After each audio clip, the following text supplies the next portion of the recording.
여러분, 하나님께서 천지를 며칠 동안 창조하셨지요? 너무 쉬운 질문인가요? 네, 6일 동안 하나님께서 천지를 창조하시고 마지막 7일째 되는 날 안식하셨지요. 첫째 날 빛이 있으라, 그때부터 시작해서 쭉 5일 동안 창조하시고, 이제 오늘 본문에 나오는 내용이 바로 6일째 창조의 이야기가 기록되어 있습니다. 6일째는 땅 위에 많은 가축들과 동물들을, 짐승들을 창조하시고 맨 마지막에 인간을 만드심으로써 6일 동안의 창조 사역을 끝내시는 내용이 바로 오늘 본문의 기록입니다. 그런데 화가들은 천지 창조를 그림으로 그릴 때 며칠째 모습을 주로 그릴까요? 바로 오늘 본문에 나와 있는 6일째 되는 이 이야기를 가지고 주로 그림을 그립니다. 왜냐하면 앞에 있었던 그런 날짜들의 그림을 그리려면 뭔가 하나씩 빠져있기 때문에 어색한 겁니다. 빛과 어둠, 혼돈과 공허, 아니면 해와 달과 별, 이런 것들만 그리다 보니까 뭔가 빠진 것 같고 천지창조가 완성되지 않은 애매한 모습이기 때문에 천지창조를 그리는 화가들은 주로 이 여섯째 날의 모습을 그립니다. 그러면 어떻게 될까요? 그동안 만들으셨던 많은 피조물들이 있는 데다가 가축과 동물들, 그리고 마지막 인간의 모습까지 다 그릴 수 있기 때문에 이 여섯째 날을 주로 화가들은 천지창조로 그림을 그리게 됩니다. 그래서 천지창조를 그리는 많은 화가들의 작품이 있는데 그 중에 한 작품을 소개하려고 합니다.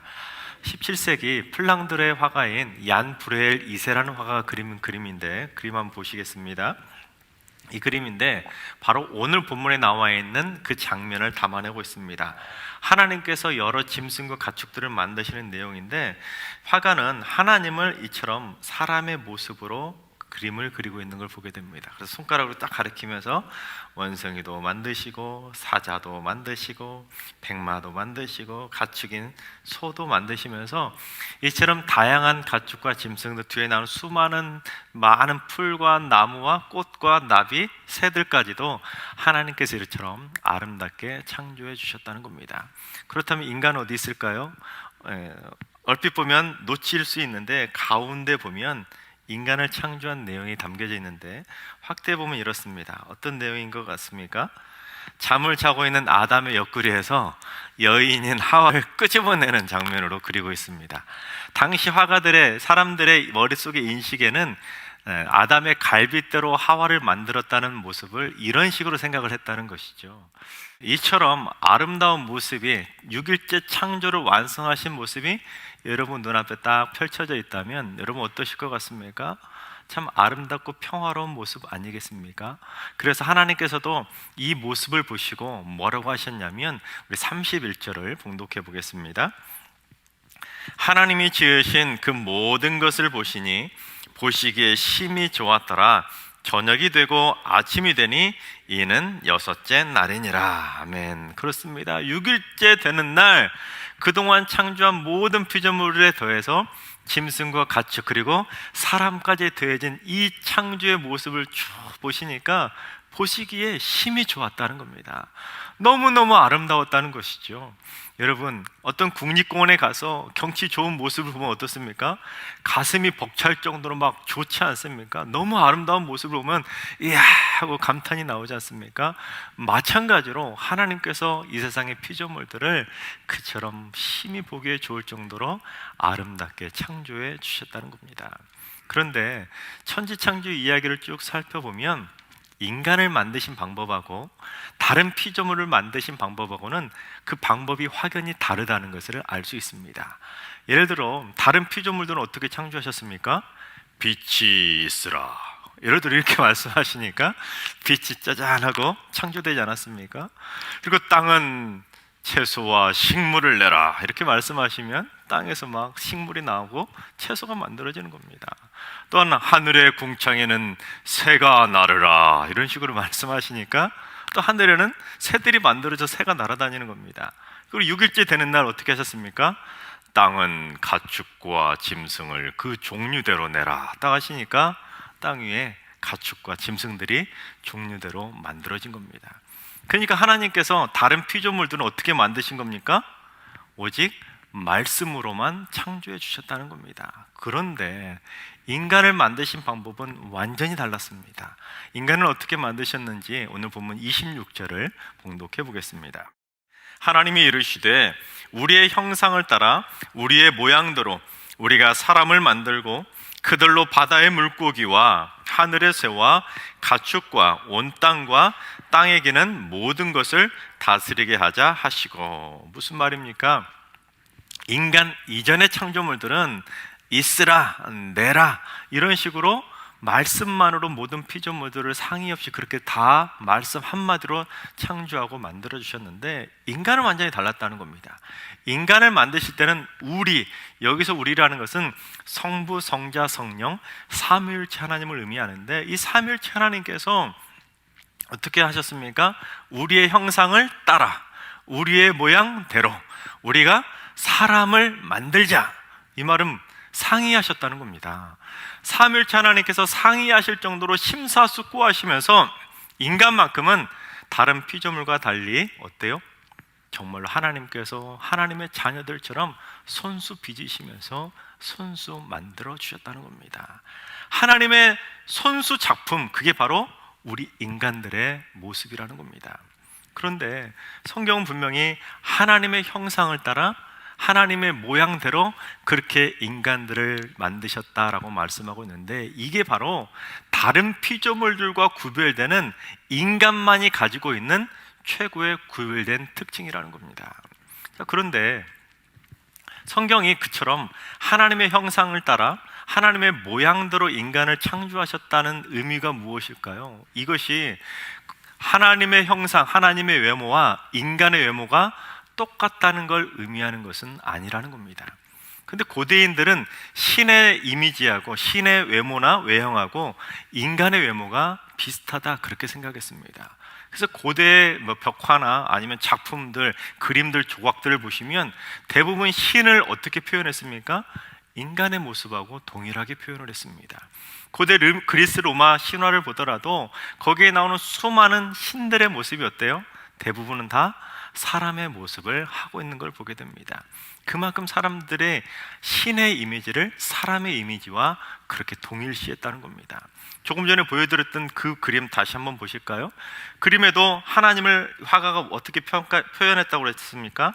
이처럼 사람의 모습으로 표현을 했다는 겁니다. 이 그림이 17세기 그림인데 17세기 당시 사람들의 머릿속에 있는 이미지도 하나님의 이미지는 사람의 모습과 닮았다, 그렇게 생각을 했다는 겁니다.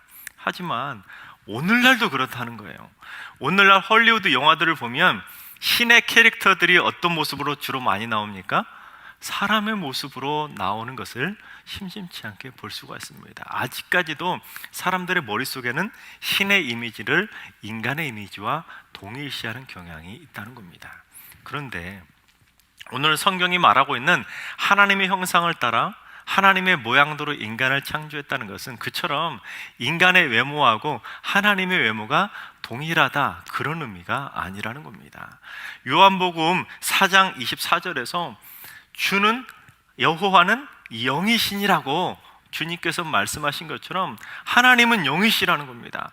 하나님은 영이시기 때문에 인간처럼 형체가 없으신 영적인 존재인 겁니다. 그런데 어떻게 형체를 가지고 있는 유형의 존재인 인간하고 형체가 없으신 무형의 존재이신 하나님하고 동일할 수가 있겠습니까? 외모가 같을 수는 결코 없다는 겁니다.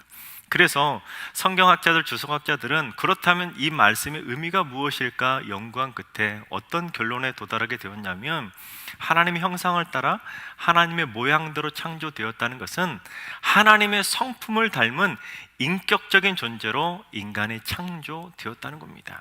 또한 하나님의 형상을 따라 모양대로, 형상과 모양 비슷한 단어를 거듭 사용하는 것은 강조를 의미하지 않습니까? 마찬가지로 다른 피조물과 달리 인간만큼은 하나님의 형상과 모양대로 창조된 존귀한 존재라는 걸 강조하기 위해서 하나님의 형상을 따라 하나님의 모양대로 그렇게 창조되었다고 거듭 강조하고 있다는 것입니다.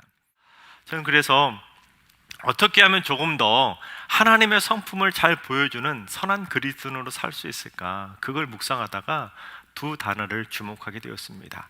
오늘 본문에 나오는 두 단어, 형상과 모양이라는 단어에 주목합니다. 자, 먼저 이 형상이라는 단어를 살펴보겠습니다. 형상이라고 번역된 히브리어 단어는 젤렘이라는 단어인데, 그늘지다라는 단어에서 온 그림자라는 뜻이 있습니다. 그러니까 여러분, 어떤 물체의 그림자를 보면 이 원형인 실체의 모습을 어느 정도 가늠할 수 있지 않습니까? 그렇죠? 마찬가지라는 겁니다. 하나님의 형상과 모양을 가늠할 수 있도록 그림자처럼 창조되고 만들어진 존재, 그게 바로 누구라고요? 인간이라는 겁니다. 그러니까 인간의 모습을 보고 인간의 성품을 보면 누구를 가늠할 수 있다는 거예요? 하나님을 가늠할 수 있다는 겁니다. 왜요? 우리는 하나님의 그림자이기 때문이라는 겁니다. 그래서 내가 이 세상을 살아가는 아름다운 성품과 내 행동과 습관과 우리의 말을 통해서 하나님이 살아계심을 보여줄 수 있는 하나님의 그림자다운 삶을 살아가야 되는 겁니다. 그러면 사람들이 그 모습을 보고는, 아하, 하나님의 성품이 바로 저런 모습이구나, 하나님이 저렇게 하시겠구나, 그 모습을 우리가 보여줄 수 있어야 되는 겁니다. 그게 바로 하나님의 그림자답게 살아가는 선한 그리스도인의 모습이라는 것입니다.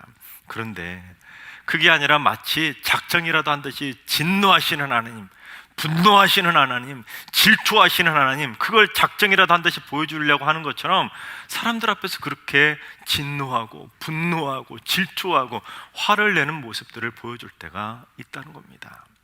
여러분, 자녀들이 가끔 부모를 흉내낼 때가 있지 않습니까?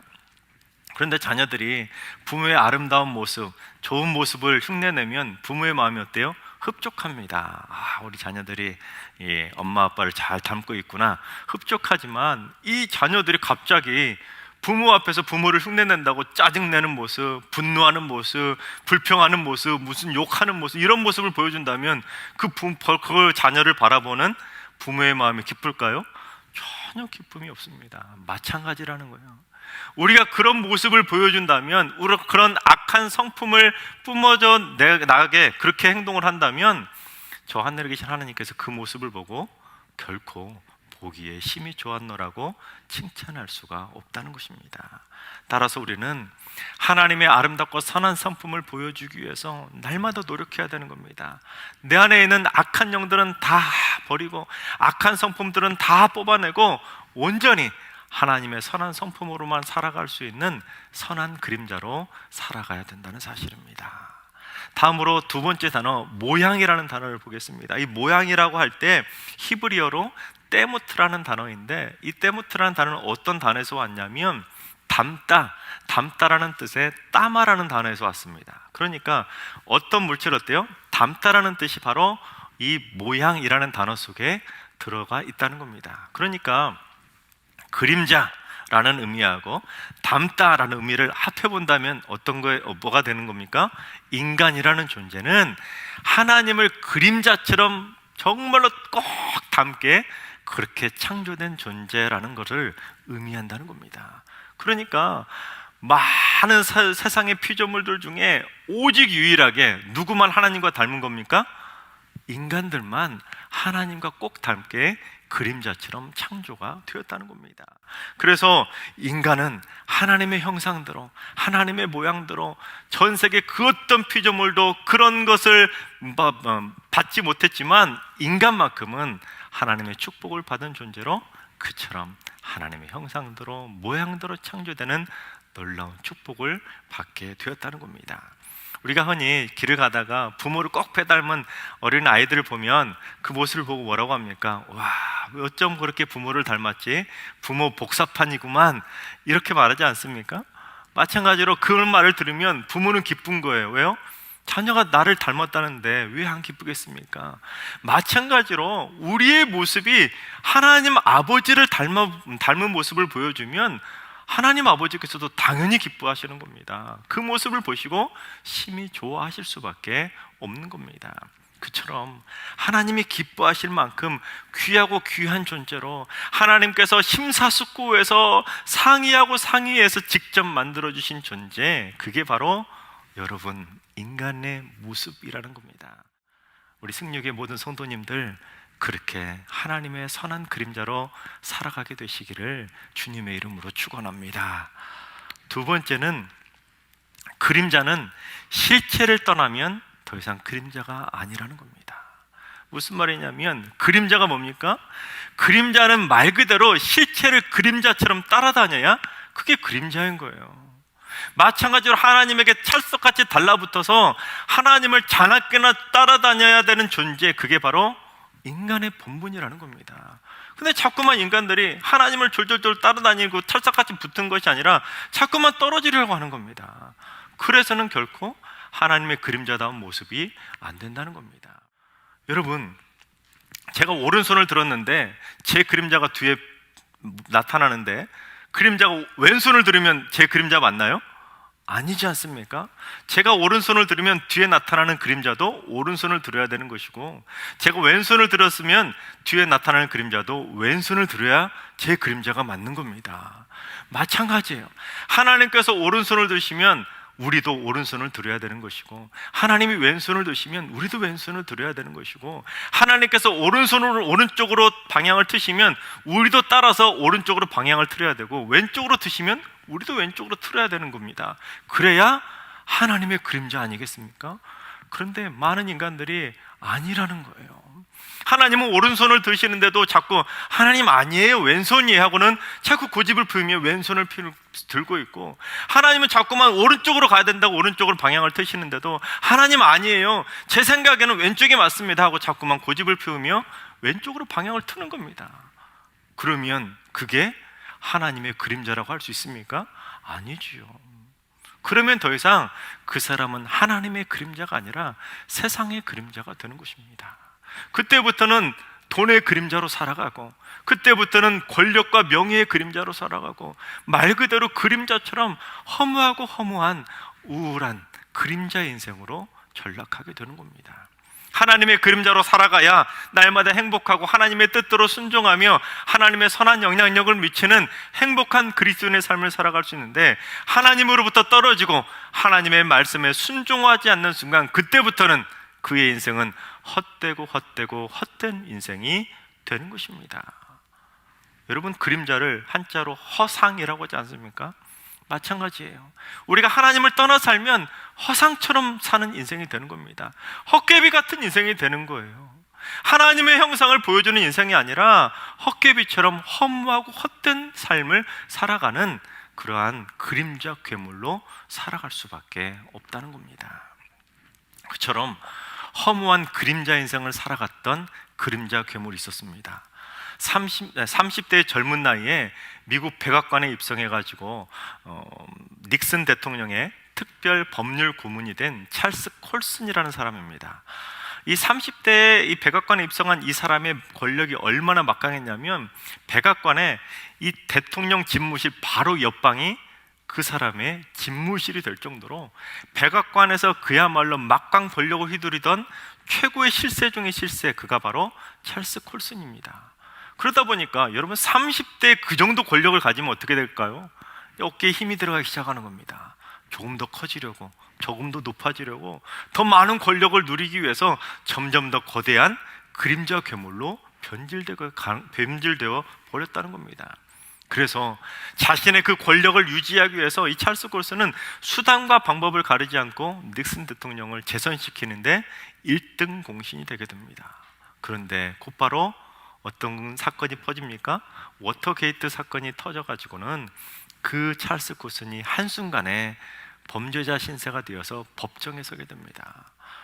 정말로 하늘 높은 줄 모르고 무소불위의 권력을 휘두르던 그 찰스 콜슨 백악관의 사람이 하루아침에 범죄자가 되어 추락하게 된 겁니다. 대통령 옆방을 쓰던 사람이 차디찬 감방을 쓰는 존재로 전락하게 된 것입니다. 그런데 그게 하나님의 섭리였습니다. 하늘 높은 줄 모르고 더 높아지려고, 더 커지려고 거대한 그림자 괴물이 되었던 그가 저 낮고천한 바닥으로 추락하는 순간, 그곳에서 예수님을 만나 회심을 하게 된 것입니다.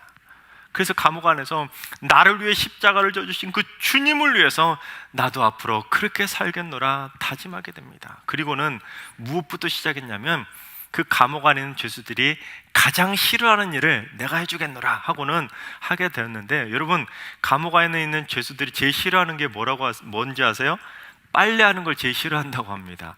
그래서 이 찰스 콜슨이 감옥 안에 들어가서 죄수들의 빨래를 대신 빨아준 겁니다. 그러다 보니까 죄수들이 뭐야 이거, 처음에는 이상하게 바라보다가 진실된 마음으로 그 빨래를 대신해주는 모습을 보고 감동을 받았다는 겁니다. 여러분, 상상해 가십니까? 백악관에서 무소불위의 권력을 휘두르던 그 최고의 실세가 어느 날 갑자기 죄수들의 빨래를 대신 빨아주는 모습, 상상해 가십니까? 근데 그가 이렇게 말합니다. 고백하기를, 평생 집에서 손가락 하나 까딱하지 않았던 나는 저들을 사랑하면서 인생의 진정한 행복을 발견했다. 그렇게 그는 형을 마치고 출소한 뒤에 1976년에 프리즌 펠로우십이라고 하는 교도소 선교회를 만들어서 일평생 그 죄수들에게 복음을 전하는 일에 자신의 평생을 바치게 됩니다. 그리고 1993년에 종교계 노벨상인 템플턴상을 수상하게 됩니다. 그래서 뉴욕타임즈는 이에 대해 콜슨의 인생은 역사상 가장 특별한 구원 이야기를 보여준다, 그렇게 평가했습니다. 이런 이야기가 백악관에서 감옥까지라는 제목의 찰스 콜슨의 자서전에 기록되어 있는 내용인데, 진짜로 백악관에 있던 존재가 감옥까지 추락했는데 그곳에서 주님을 만나고 영접하게 되었다는 간증의 이야기가 기록되어 있습니다. 근데 그 책의 원서 제목이 뭐냐면 본 어게인입니다. 다시 태어났다는 것이죠. 거듭났다는 겁니다. 하늘 높은 줄 모르고 거대한 그림자 괴물이 되어서 세상 두려운 줄 모르고 살아가던 그 존재가 이제 주님을 만나고 거듭나서 하나님의 형상을 온전하게 보여주고 하나님의 성품을 제대로 보여주는 진짜 선한 그림자의 모습으로 변화됐다는 겁니다. 이 모습을 바라보시고 하나님께서 보시기에 심히 좋았노라고 칭찬하지 않았겠습니까? 하나님께서 사랑하신 여러분, 행여라도 자신의 실체를 숨기고 그러한 그림자 괴물처럼 거대한 욕망에 사로잡혀서 교만 덩어리가 되어가지고 주변의 많은 사람들의 인격을 파괴하고 사람들의 감정을 해하고 사람들을 피폐하게 만드는 그런 그림자 괴물로 살아가고 있다면 어서 빨리 하나님 앞에 무릎 꿇을 수 있기 바랍니다.